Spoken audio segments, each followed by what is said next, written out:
Hey everyone, welcome to this explainer. Today we're diving into the absolute magic happening right now, deep inside your cells. We usually just think of breathing as something our lungs do, right? But the real heavy lifting is happening on a microscopic level. We're going to look at how our bodies generate everyday baseline energy, and more importantly, how they manage to survive when they are pushed to their absolute biological limits. Here's our roadmap for today. We'll check out the ultimate energy engine, the anaerobic backup plan, how yeast makes alcohol and fizz, and finally, muscle fatigue and recovery. Let's get right into it.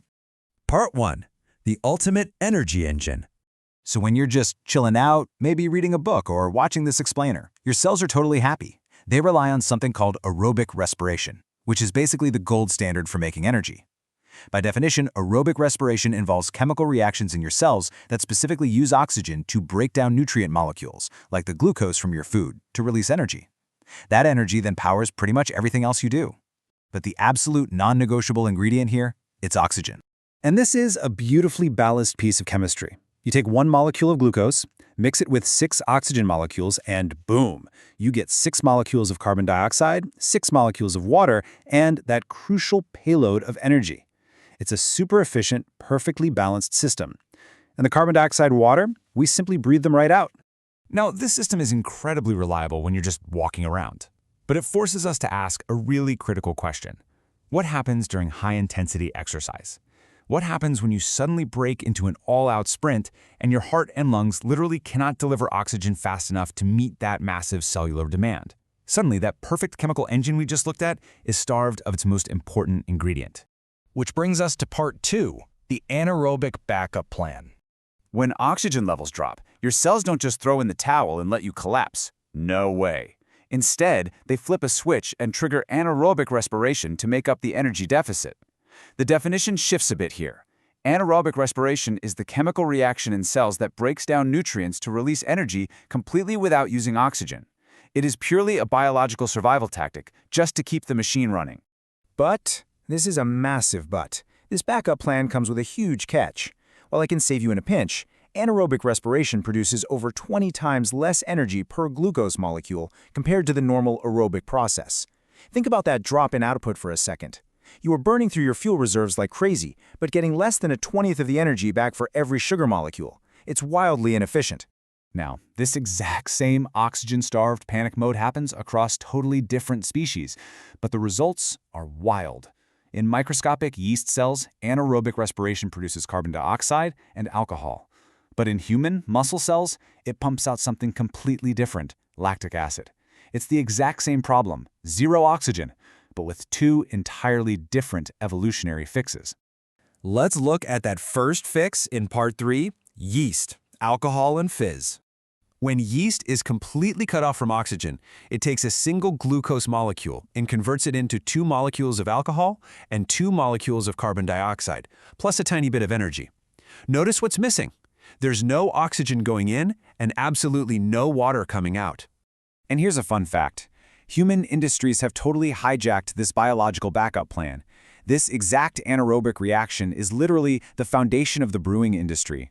Brewers take a sugary solution made from hops and grains, toss in some yeast, and intentionally cut off the oxygen supply. The yeast basically panics, switches to anaerobic respiration, and turns those sugars straight into alcohol. And that carbon dioxide byproduct, it gets trapped in the liquid, creating the exact fizz you see in beer and other carbonated drinks. You're essentially drinking the byproducts of a single-cell organism fighting for its life. Moving on to part 4, muscle fatigue and recovery. Now, human muscles, thankfully, do not produce alcohol and carbon dioxide when they run out of air. I mean, if they did, going for a quick sprint would leave us completely intoxicated and bloated. Instead, to keep you moving during a heavy physical effort, your cells rapidly break down glucose straight into a single substance called lactic acid. That lactic acid gives you a quick burst of energy to finish your sprint for sure, but there's a serious price to pay. It builds up incredibly fast in your muscle cells and your bloodstream, and man, you feel it. It causes immediate, intense physical discomfort. It leads right to muscle fatigue. You know, that heavy, burning sensation in your legs? Eventually, that buildup gets so toxic to your muscle function that it acts like an automatic kill switch, quite literally forcing you to slow down or stop entirely. So you stop running, put your hands on your knees, and gasp for air. You've now created a problem that needs fixing. Because you relied on that lactic acid hack, your body owes what biologists call an oxygen debt. You essentially borrowed energy without using oxygen, and now the physiological bill is due. You need extra oxygen just to break down all that leftover lactic acid. So how do you pay off that debt? Well, it happens in 3 perfectly synchronized steps. First, even though you've stopped moving, your heart keeps pounding. It has to pump that lactic acid out of your muscles, into your blood, and transport it over to your liver. Second, your breathing stays super heavy. You're panting because your body is frantically pulling in that extra oxygen to settle the account. And finally, the third step happens in your liver. It takes that fresh oxygen and uses it to aerobically break down the lactic acid into completely harmless carbon dioxide and water. Only then do your muscles finally go back to normal. It's just incredible how perfectly structured this whole system is. So I'll leave you with this final thought.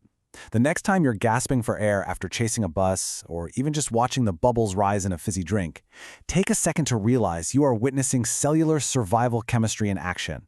It's a remarkable testament to the adaptable chemical engine running inside every living cell. And it really makes you wonder, what other incredible, unseen biological backup plans does your body have waiting in the dark for when things go wrong? Thanks for joining me on this explainer, and keep asking questions about the hidden machinery all around us.